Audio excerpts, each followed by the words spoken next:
तो वो समय आने वाला है जिसमें पाकिस्तान भी रोएगा और बांग्लादेश भी रोएगा। ठीक है सर, और थोड़ा सा एक कदम आगे बढ़ा के मैं खाली एक छोटा सा सवाल करना चाहता हूँ, ज़्यादा वक्त नहीं लूँगा आपका। बोलिए बोलिए। कि अभी जैसे सेक्युलर जो ऐसे वर्ड है, सेक्युलरिज्म के अंतर्गत लोग कहते हैं कि दहशत की कोई चेहरा नहीं होता, कोई धर्म नहीं होता।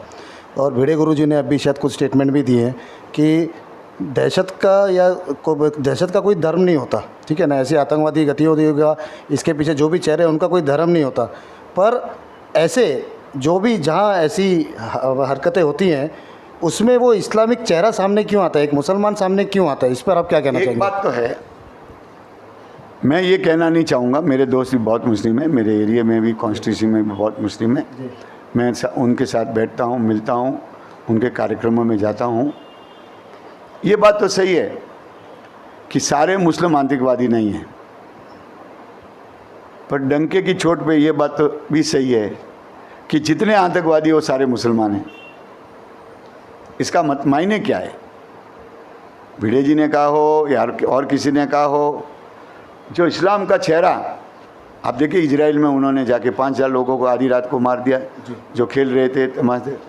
और इजराइल तो इजराइल है, ऐसा ठोका हमास को कि उन्होंने तो उनके 1700 लोग मारे थे, उन्होंने इनके 64,000 मार दिए। 1900 हमास के सिपाहियों को मार दिया, 900 फलस्तीन को मार दिया। ये ओवैसी कहाँ है? ये बहुत बोलता है ना, भारत माता की जय नहीं बोलता ना, बहुत मोदी जी के बारे में बोलता है ना, बहुत भड़काने की भाषा करता है ना। ये ओवैसी और उसके सब टर्म कंपनी है। बाकी बहुत सारे, कोई अमन है ने, कोई दाढ़ी वाला ने, कोई कटा हुआ दाढ़ी ने, कोई बाल बिखरे हुए, सब बहुत सारे हैं जो बड़ी बड़ी बात करते हैं, अपने घर में करते हैं। अगर उनकी माँ का दूध पिया हो,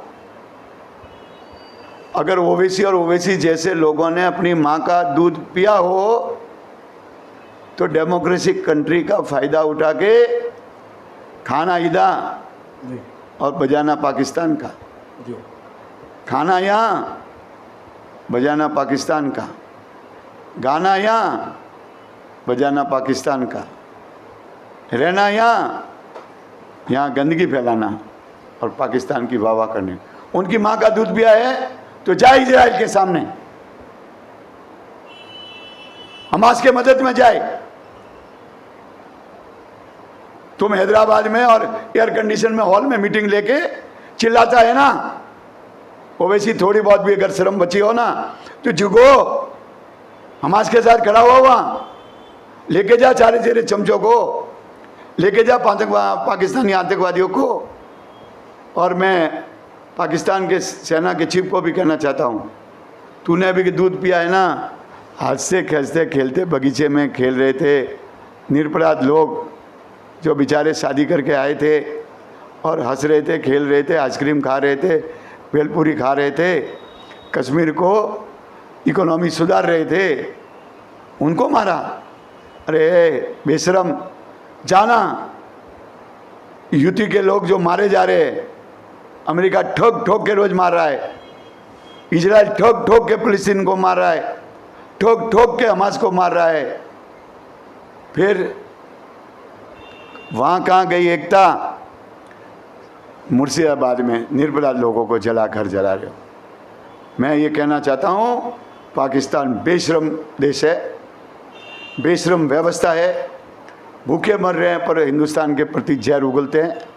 ऐसे बांग्लादेशी जो हिंदुस्तान के नमक पर जिंदे रहे, हिंदुस्तान की कृपा से जिंदे रहे, हिंदुस्तान की कृपा से, हिंदुस्तान के त्याग और बलिदान से उनको आज़ादी मिली, बांग्लादेश देश मिला। वो नमक हरामों ने भारत के, हिंदुस्तान के नहीं, बांग्लादेश के हिंदुओं के, हजारों हिंदुओं का कत्लेआम किया, उनको मारा, जलाया। समय माफ़ नहीं करेगा, ना मोदी माफ़ करेगा, ना हिंदुस्तान माफ़ करेगा। जिन लोगों ने कश्मीर में ये घटना की है उनको सज़ा मिलेगी, और ऐसी सज़ा मिलेगी कि दुनिया देखेगी। यही मैं कहना चाहता हूँ। सही है सर, हम बाहर तो लड़ रहे हैं, पाकिस्तान को टारगेट भी कर रहे हैं, क्योंकि अगर उनके चेहरे सामने आ रहे हैं या दूसरा किसी देश का आता है तो उसे भी टारगेट कर रहे हैं। ये सक्षम हमारा सरकार का स्टैंड है। हम जो अंदरूनी है ना, जो ऐसे गतिविधियों को शायद हम उसे हम ट्रैक कर पा रहे हैं कि नहीं, हम उनसे अंदरूनी कुछ ऐसी हरकतें होती है जब कभी कभी नाम शामिल होते हैं जो समर्थन में होते हैं, तो उसको हम कैसे क्या कर सकते हैं, या आपकी प्रतिक्रिया क्या है उसके ऊपर? दुर्भाग्य से इस देश में वोटों की राजनीति चल रही है, अपीजमेंट की राजनीति चल रही है।